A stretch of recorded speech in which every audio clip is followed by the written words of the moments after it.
A graça e a paz de Jesus Cristo. Seja bem-vindo ao canal Palavra da Vida, que compartilha mensagens a respeito dos capítulos da Bíblia, estudos, reflexões e meditações. Hoje nós vamos meditar em Tiago, capítulo 5.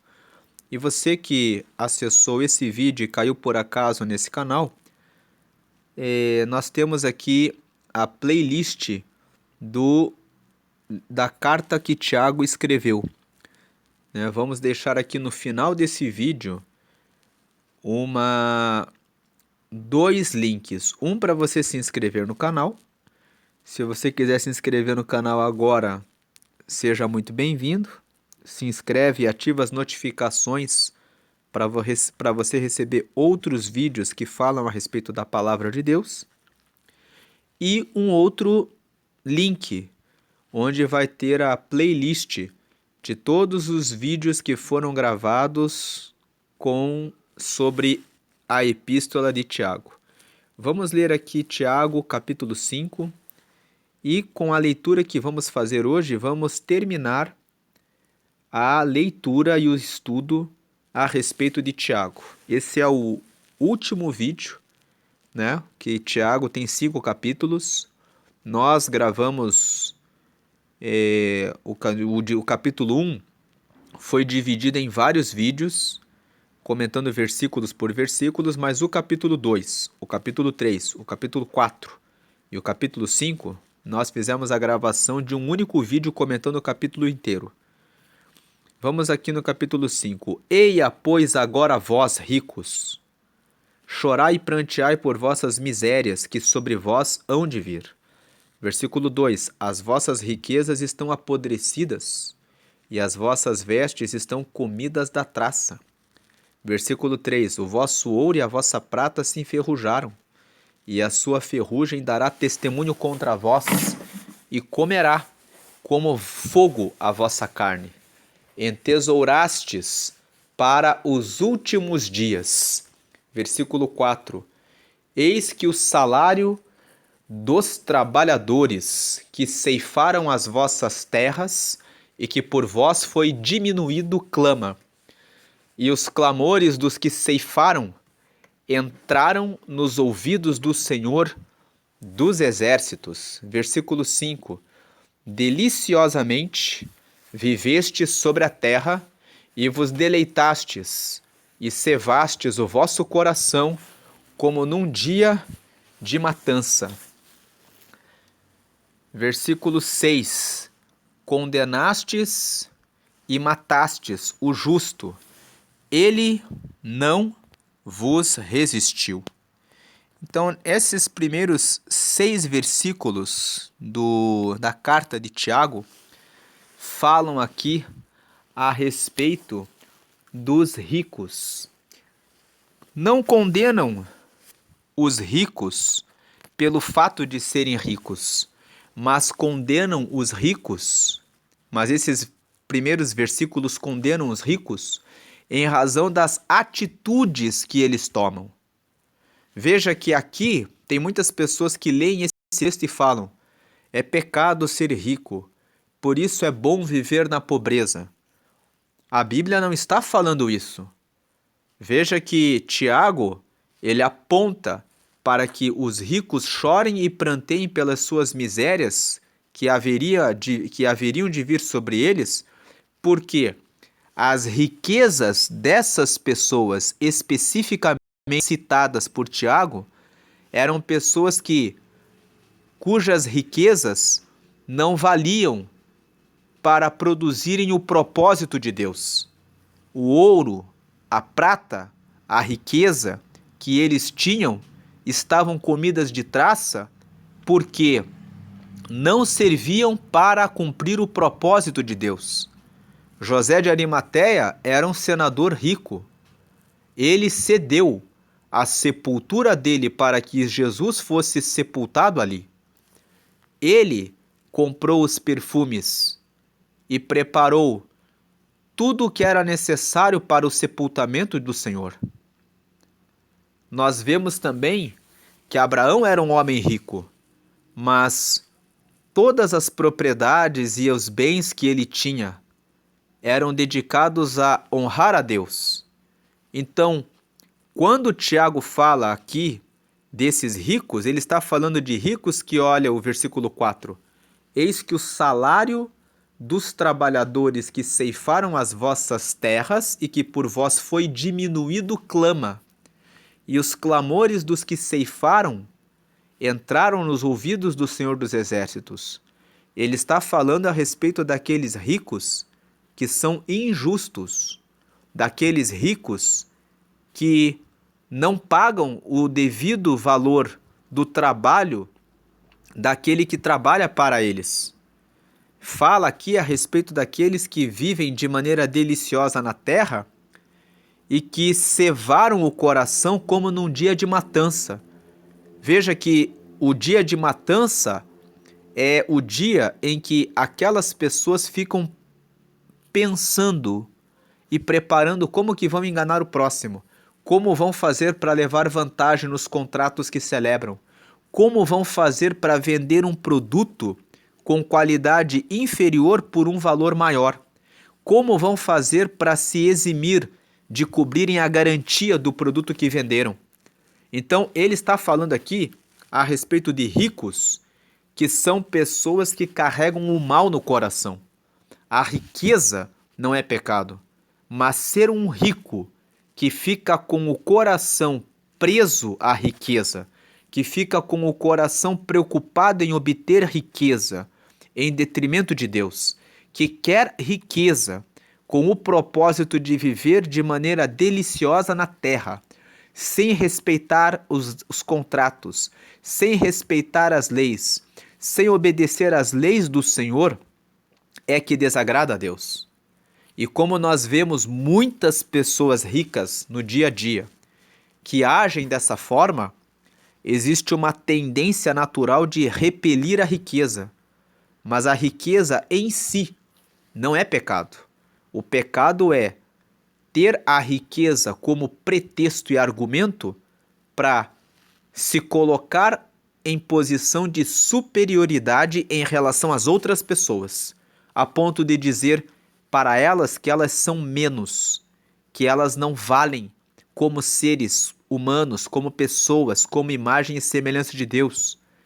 Usar o dinheiro com a finalidade de trazer humilhação, vergonha, escárnio em relação às outras pessoas, porque a pessoa se coloca numa posição de superioridade. É essa a riqueza que é pecaminosa. Agora vem no versículo 7. Sede, pois, irmãos, pacientes até a vinda do Senhor. Eis que o lavrador espera o precioso fruto da terra, aguardando-o com paciência até que receba a chuva temporã e serôdia. Versículo 8. Sede vós também pacientes, fortalecei o vosso coração, porque já a vinda do Senhor está próxima. Quando o versículo 7 fala que o lavrador espera o fruto da terra com paciência até que receba a chuva temporã e serôdia, Tiago está falando que o lavrador espera a chuva que vem no tempo certo. A chuva temporã é aquela chuva que tem o tempo, aquela previsão do lavrador, que sempre ocorrem aquelas chuvas, e a chuva serôdia, que é aquela chuva que vem de maneira esporádica, vem algumas vezes. Tiago está falando que o lavrador ele aguarda com paciência todo o processo necessário para que ele possa colher o fruto no tempo certo. As mulheres que fazem o bolo sabem que quando colocam o bolo para que ele seja assado, se abrem o forno antes do tempo, o crescimento do bolo e do pão acaba passando por um processo inverso. O bolo e o pão acabam murchando, porque abriram a porta do forno antes do tempo. Assim também o lavrador, quando colhe o fruto antes do tempo, acaba colhendo um fruto ruim. Então Tiago fala: sejam pacientes. Tem muitas pessoas que querem que o Senhor responda à oração delas agora, de maneira imediata, num tempo em que o imediatismo gera tanta ansiedade nas pessoas porque elas querem aquilo que é para amanhã, para agora. Muitos têm fracassado no casamento, no recrutamento da pessoa para se casar. Acabam se envolvendo em relacionamentos que depois acabam sendo machucadas, porque não tiveram paciência para aguardar o tempo do Senhor. Aqui, especificamente, Tiago está falando a respeito de manter a fé em Deus, de manter-se no caminho de Deus. Mas a aplicação dessa palavra é para todas as áreas da vida. Eu falei aqui do casamento, da vida sentimental, mas também para montar uma empresa é necessário que você se prepare e se qualifique. No Brasil existe uma estatística de que as empresas duram 5 anos e depois elas fecham. Por que isso acontece? Porque existe muita falta de orientação e de instrução daqueles que abrem uma empresa. As pessoas abrem uma empresa imaginando que o dia a dia da empresa é fácil, mas elas esquecem de se preparar, de se qualificar, de ter estrutura e resistência para manter o negócio funcionando. Então, poucas empresas acabam perdurando no tempo. Pessoas começam uma faculdade, começam um curso e não terminam porque não têm paciência para suportar o dia a dia, de ter de ir até as aulas, fazer os trabalhos que são cobrados, cumprir os prazos que são estabelecidos para a entrega dos trabalhos e acabam fracassando. Aqueles que estão seguindo ao Senhor também precisam ter resistência para se manter na presença de Deus, em todo momento, em todo tempo. Estamos vivendo tempos em que os cristãos estão sendo atacados. Pessoas estão atacando cristãos porque a palavra condena o homossexualismo, o lesbianismo, a fornicação, a prostituição, o adultério, a corrupção. Há uma inversão de valores sobre a terra e ainda haverá um tempo em que muitos que fazem parte do mundo chamado gospel, que se intitulam, auto-intitulam evangélicos, cristãos, estão trazendo maus exemplos em busca da fama, do poder, do dinheiro, da amizade com as pessoas que exercem influência nesse tempo e na terra, estão abandonando a fé, estão seguindo, até mesmo contrariando a palavra e os hinos que já foram escritos há tanto tempo falando a respeito da palavra do Senhor.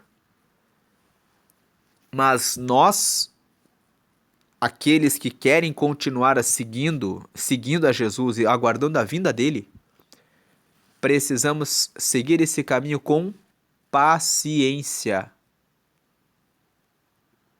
vendo as coisas acontecendo à nossa volta, mas mantendo os olhos na palavra do Senhor, guardando o coração da corrupção que toma conta desse mundo cada dia mais e mais. Não devemos achar essa corrupção que se multiplica como algo estranho, como algo notável. O próprio Senhor Jesus deixou registrado na sua palavra, em Mateus, o Evangelho de Mateus, no capítulo 24, Jesus falou que haveria multiplicação da iniquidade nos últimos dias. Nós estamos vivendo os últimos dias. Não sabemos quando ele vem. mas temos a certeza que ele vem, porque ele disse que vem. E no Evangelho de Mateus ele disse que a iniquidade se multiplicaria. A iniquidade é diferente do pecado. O pecado é quando a pessoa erra, porque tem a natureza pecaminosa, todos erramos, mesmo os cristãos pecam. Pecar é cometer um deslize que está contra a palavra de Deus. Mas iniquidade é saber que está fazendo a coisa errada, ter capacidade de decidir o que fazer e decidir praticar o pecado. A pessoa está diante da corrupção. Ela sabe, se eu pegar esse dinheiro eu estarei sendo corrupto. Mas ela diz, eu mesmo assim vou pegar porque eu quero. Eu não posso perder essa oportunidade. O iníquo, uma coisa é você estar diante de fraco sentimentalmente, emocionalmente, e se envolver com uma pessoa um dia em razão da sua fraqueza momentânea. Outra coisa é você estar diante de uma pessoa e dizer, já que essa pessoa está querendo se envolver comigo, então eu vou aproveitar e vou mesmo me envolver com ela, porque isso vai ser bom para mim e eu vou tirar proveito disso. A situação é diferente. Deus sabe quem comete o pecado, ou seja, errou o alvo por uma fraqueza, e aquele que cometeu a iniquidade sabia o que estava fazendo e avançou dizendo, eu vou andar no caminho do erro por prazer, por vantagem disso que eu vou colher. Então, nós estamos vivendo num tempo em que a iniquidade começou a se multiplicar. As pessoas sabem qual é o caminho do erro e elas dizem, eu prefiro, eu quero, eu amo o caminho do erro e eu quero isso, porque essa balela de que a vinda do Senhor vai acontecer, não vai acontecer porque já se passaram muitos anos e isso nunca aconteceu, e é uma ilusão daqueles que seguem a Deus.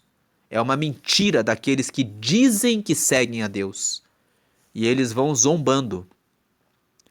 Eu vou deixar um card aqui no canto superior direito de um vídeo de 2 Pedro capítulo 3, quando Pedro fala a respeito dessa situação. Ele fala, e por passarem-se muitos anos sem que o Senhor volte, há muitos que perguntam, quando é que a promessa da vinda dele vai acontecer? E Pedro vai explicando que a vinda do Senhor será de maneira repentina, mas que ela certamente virá. Vem o versículo 9, irmãos, não vos queixeis uns contra os outros, para que não sejais condenados. Eis que o juiz está à porta. Tem muitas pessoas que julgam as outras, reclamam das outras. Se você está se queixando de alguém, você já deveria ter deixado de andar com essa pessoa. Você é responsável pelas decisões que você toma em relação a quem você deixa frequentar a sua casa, a quem você deixa estar no círculo dos seus amigos. Se a pessoa fez alguma coisa que mostra que não deve andar com você, cabe a você cortar essa situação e não ficar andando com essa pessoa e ficar falando mal a respeito dela para as outras. Deixa Deus fazer o julgamento daquilo que a pessoa fez a você. Se ela fez alguma coisa de mal a você, quebrou um contrato ou fez alguma coisa errada, perdoa para o seu próprio bem e segue a sua vida. Você não é obrigado a andar com aquela pessoa que te fez mal. Você é obrigado a perdoá-la, para que o Senhor derrame o perdão que ele derramou sobre todos, sobre você também. Mateus capítulo 6, versículos 14 e 15. Se vós perdoardes as ofensas dos homens, o Senhor também perdoará as vossas. Se não perdoardes as ofensas dos homens, o Senhor também não perdoará as vossas. Perdoe quem te fez mal. Não perca o seu tempo se queixando. Você se queixa porque não resolveu o seu problema. Veja como resolver e prossiga a sua vida caminhando na luz. Versículo 10. Meus irmãos, tomai por exemplo de aflição e paciência os profetas que falaram em nome do Senhor. Versículo 11.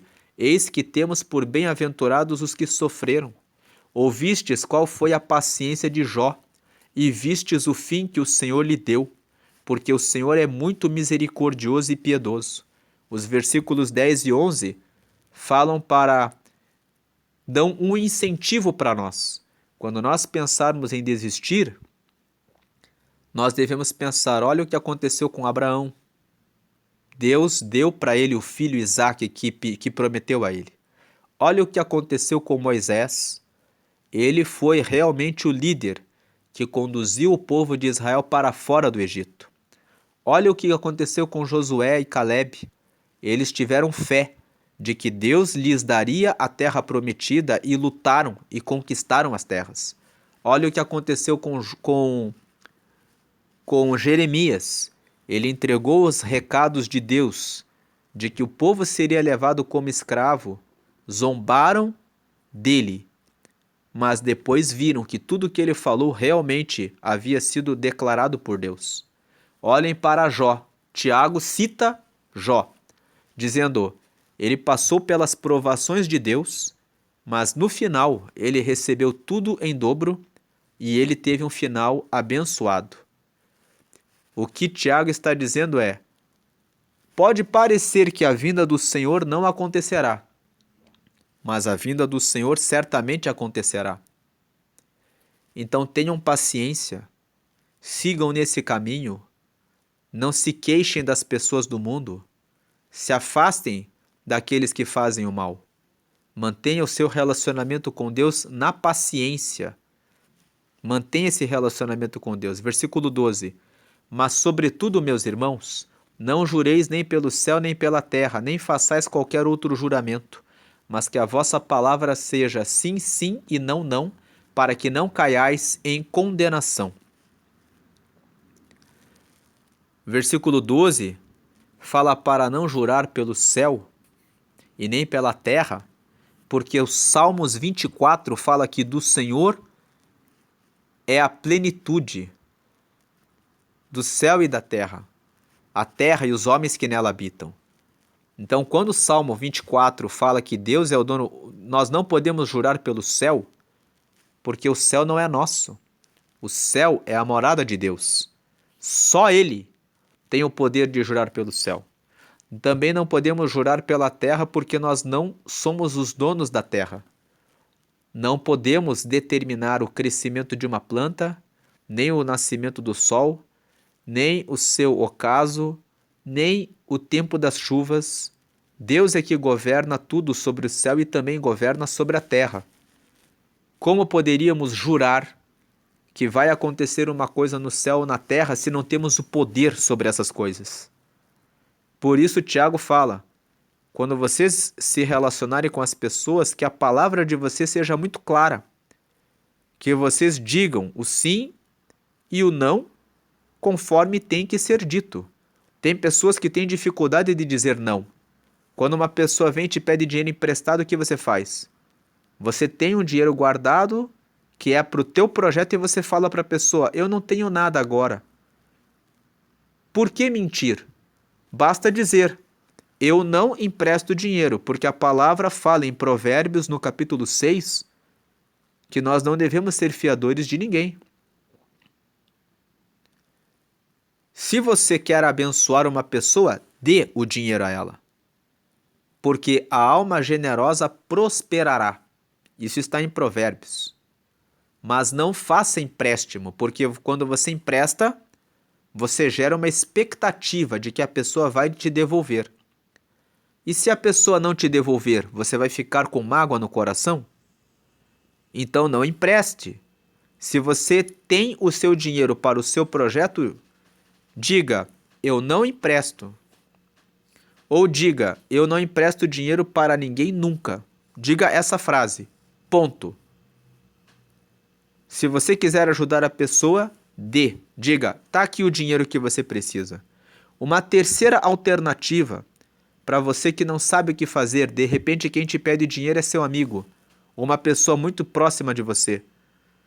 Pegue R$1, R$2, 5, 10 ou 15. Coloque na mão da pessoa e diga assim, tá aqui. Agora você pede o que falta para as outras pessoas e vai pedindo até você conseguir juntar o que você precisa, ok? Essa é a minha contribuição. Eu não vou te emprestar, eu vou fazer melhor. Eu vou te dar esse valor aqui, que é o que eu posso te dar. Vai pedindo que você vai conseguir juntar o que você precisa. Assim, você toma uma decisão que sábia. Você abençoa a pessoa com aquilo que você pode sem ficar em uma situação de prejuízo e você não gera nenhuma expectativa em relação àquela pessoa. Versículo 13. Está alguém entre vós aflito? Ore.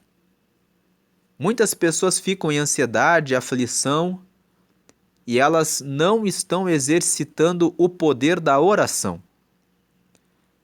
Quando você ora, você coloca a sua situação diante de Deus. Mas orar não é apenas pedir, não é apenas você falar. É você colocar diante de Deus a sua petição e também reservar um tempo para ficar atento, para ouvir a voz de Deus, para alcançar a resposta de Deus. A resposta de Deus sempre vem com uma palavra suave e uma palavra curta. Deus sempre fala de maneira breve. Então você deve perguntar, Senhor, é da tua vontade que eu faça isso? Deus vai dizer, eu não estou com você. Você vai dizer, por que, Senhor?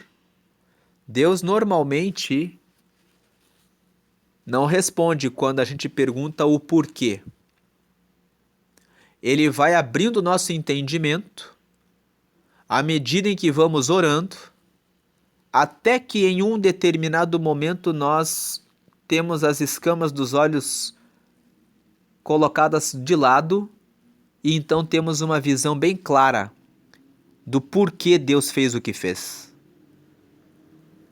Então, ao invés de ficar aflito, sempre que se sentir aflito, se coloque em oração. Deus te responderá. Versículo 13, parte B. Está alguém contente? Cante louvores. Versículo 14. Está alguém entre vós doente? Chame os presbíteros da igreja e orem sobre ele, ungindo-o com azeite em nome do Senhor. Veja que aqui fala, chamem os presbíteros. Ou seja, faça-se uma reunião de irmãos que têm autoridade de Deus para ungir a pessoa, ordenando que a pessoa receba a cura, e ela receberá em nome do Senhor. Versículo 15, e a oração da fé salvará o doente, e o Senhor o levantará, e se houver cometido pecados, ser-lhe-ão perdoados. Veja que a oração da fé tem 3 funções.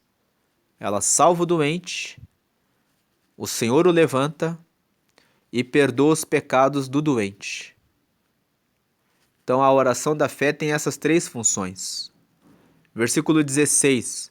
Confessai as vossas culpas uns aos outros e orai uns pelos outros, para que sareis. Para que sareis. Tem muitas pessoas que estão doentes espiritualmente, que estão enfermas porque vivem falando mal umas das outras. Vou deixar aqui no canto superior o card para Jeremias 9. Nós vemos que o povo de Judá estava vivendo dessa forma, uns falando mal uns dos outros. E Deus determinou por esse pecado, dentre outros, a destruição de Judá.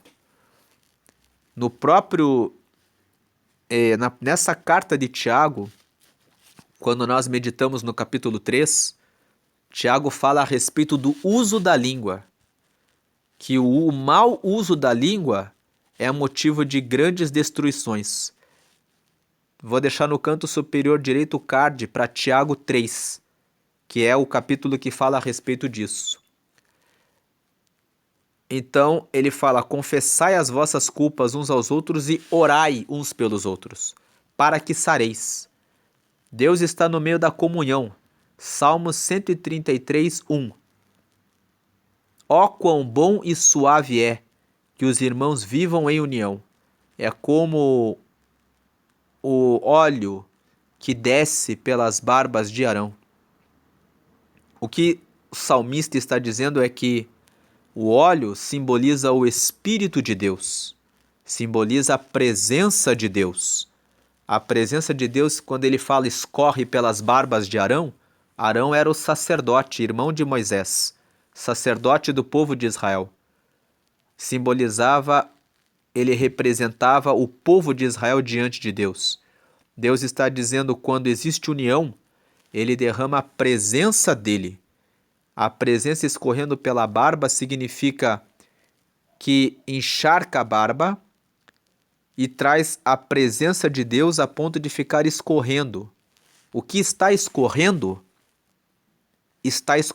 porque é abundante. Deus está dizendo, onde existe comunhão, existe a abundância da minha presença. A minha presença até escorre no meio do povo, de tão grande que é. É como lá no livro do profeta Ezequiel, no capítulo 47. Deus toma o profeta Ezequiel, coloca ele na frente do templo, mostra ele com águas que estão nos seus artelhos e depois diz para ele assim: o que você vê? E ele vê as águas nos artelhos. E Deus envia um anjo, vai medindo com uma trena uma certa distância, e quando Ezequiel caminha aquela distância, as águas estão na altura dos joelhos, depois na altura da cintura, depois na altura do peito, depois na altura do pescoço, até o momento em que são tão abundantes que ele só consegue atravessar aquelas águas a nado. E aquelas águas passam pelo caminho e vão trazendo vida para as árvores que estão ali no caminho. Leia depois Ezequiel 47. Assim também é quando o povo ora uns pelos outros. Quando o povo tem comunhão, como diz aqui a primeira parte, confessai as vossas culpas uns aos outros e orai uns pelos outros, para que sareis. Quando existe essa confissão de culpas e oração entre os irmãos, ocorre o Salmo 133, 1. A comunhão de Deus é como o óleo que escorre pelas barbas de Arão. Ou seja, é como o azeite de Deus que desce de maneira abundante, a presença de Deus. E é como Ezequiel 47, a abundância das águas de Deus. As águas que são que Jesus é a água da vida, começa a abundar na vida da pessoa. A oração feita por um justo pode muito em seus efeitos. Tem muitas pessoas que falam, a minha oração não é atendida, a minha oração não é respondida. Qual é a razão pela qual você ora? Veja depois o vídeo de Tiago 4. Nós comentamos aqui nos 3 primeiros versículos que Deus fala assim: vocês cobiçam e vocês não recebem. E quando vocês não recebem é porque vocês não pedem. E quando vocês não recebem, mesmo quando pedem, não recebem porque vocês pedem mal. Vocês pedem para usar para o vosso próprio deleite, para o vosso próprio gozo, para o vosso próprio prazer. Então veja que não é qualquer oração que é ouvida por Deus. Em Tiago 4, nós vemos que Deus fala que há orações que ele não responde. Mas a oração que é feita por um justo é aquele que anda na justiça de Deus. É aquele que anda no caminho reto de Deus. É aquele que vai orar segundo a vontade de Deus. E é por ele orar segundo a vontade de Deus, porque ele é justo e ele tem comunhão com Deus, é que a oração dele pode ir muito em seus efeitos. Porque quando ele orar, Deus vai ouvir e vai executar aquilo que o justo pediu. Então a oração de um justo pode ir muito em seus efeitos. Versículo 17. Não adianta você ficar falando, mas eu declarei em nome de Jesus que vai acontecer isso e isso. Tem gente que declara que no nome de Jesus vai casar com tal pessoa. Deus deu livre arbítrio para as pessoas. Se você quer casar com uma pessoa e aquela pessoa disser que não quer casar com você, Deus não vai obrigar aquela pessoa a casar com você. Se você disser que quer montar uma empresa em um certo lugar e Deus não estiver com você, aquilo não vai acontecer. 1 João, capítulo 5, versículo 14 e 15, está escrito que essa é a confiança que temos nele, que se pedirmos alguma coisa segundo a sua vontade, ou seja, segundo a vontade dele, ele nos ouve. Versículo 17, Elias era homem sujeito às mesmas paixões que nós, e orando pediu que não chovesse, e por 3 anos e 6 meses não choveu sobre a terra. Aqui Tiago lembra do profeta Elias, dizendo, olha, a oração de um justo pode muito ter seus efeitos. Eu vou dar um exemplo para vocês aqui. Lembrem de Elias. Ele orou para que não chovesse por 3 anos e 6 meses e realmente não choveu. Versículo 18. E orou outra vez e o céu deu chuva e a terra produziu o seu fruto. O detalhe aqui nessa leitura é que Elias decretou que não choveria por 3 anos e 6 meses sob o mandado de Deus. Deus falou, vai até o rei Acabe e decreta isso. E quando chegou o tempo de Deus, Deus falou para ele, agora haverá chuva. Declara na terra que haverá chuva. Então Elias orou e tudo isso aconteceu, mas aconteceu pela vontade de Deus, porque Elias era justo. Ele mantinha comunhão com Deus e por isso a oração que ele fez foi atendida. Versículo 19. Irmãos, se algum de entre vós se tem desviado da verdade e alguém o converter, versículo 20, saiba que aquele que fizer converter do erro do seu caminho um pecador, salvará da morte uma alma e cobrirá uma multidão de pecados. Esse cobrirá uma multidão de pecados, muitas pessoas dizem assim, quando eu prego para uma pessoa e anuncio o reino de Deus para ela e ela se arrepende, eu cubro os meus pecados. Mas outros interpretam no sentido de que, quando você prega para aquela alma se converte, você vai salvar aquela alma da morte e vai cobrir uma multidão de pecados. A multidão de pecados daquela alma para quem você pregou. Tem essas duas interpretações com relação a esse versículo 20. Parece que prevalece a interpretação de que cobrirá a multidão de pecados da alma para quem que recebeu a mensagem. Essa é a meditação de Tiago 5. Então nós vimos que Tiago 5, nos 6 primeiros versículos, fala a respeito dos ricos, mas não condena a riqueza. Mas os ricos que não pagam os direitos dos empregados e que usam a riqueza apenas para viverem de maneira deliciosa na terra, para cumprir os seus propósitos egoístas, sem usarem a riqueza para atenderem a propósitos que são de Deus. E a segunda parte fala a respeito da paciência que nós devemos ter em aguardar a vinda do Senhor, tendo confiança de que Ele realmente voltará, porque Ele fez essa promessa. Por último, a palavra fala sobre a oração da fé para curar o doente e fala a respeito do poder da oração além da oração da fé, a oração de um justo pode muito em seus efeitos. Mas para que essa oração tenha poder, é necessário que a oração parta de um justo. Justo é aquele que anda em comunhão com Deus e realiza a vontade de Deus. E é importante para que as orações sejam ouvidas que haja comunhão. Versículo 16. Que as pessoas confessem as culpas uns aos outros. Ou seja, quando você tem raiva, mágoa, alguma coisa em relação a alguém, converse com a pessoa, se perdoe, ore com ela. Orem uns pelos outros. Porque fazendo isso haverá cura. O versículo 16 fala isso. Confessai as vossas culpas uns aos outros e orai uns pelos outros para que sareis.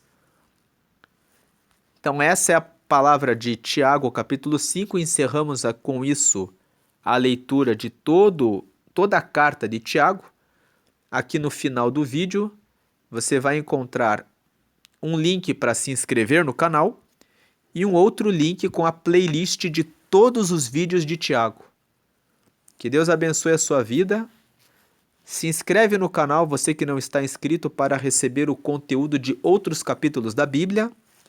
E divulgue essa mensagem com uma pessoa que você lembrou agora, que talvez está desanimada na fé e pensando que Jesus não vai voltar.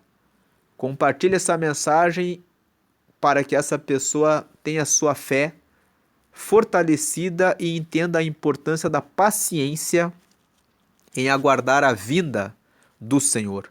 E se você mesma tem tido dúvida a respeito da vinda de Jesus, leia o Evangelho de Mateus, no capítulo 25, sobre a parábola das 10 virgens. Medite nessa passagem, ore ao Senhor, e o Espírito Santo te revelará e te esclarecerá que tudo o que vem acontecendo é o cumprimento da palavra. Jesus disse que ele vem, e ele não é filho do homem para que minta, não é homem para que minta, nem filho do homem para que se arrependa. Isso está em Números, no capítulo 23. Deus falou ali para Balaão que ele é Deus, que o que ele fala, ele cumpre. É certo que Cristo vem. Tenha paciência e aguarde a vinda do Senhor. Essa é a meditação, é a palavra de hoje. Fiquem na graça e na paz de Jesus Cristo. Deus abençoe a todos. Amém.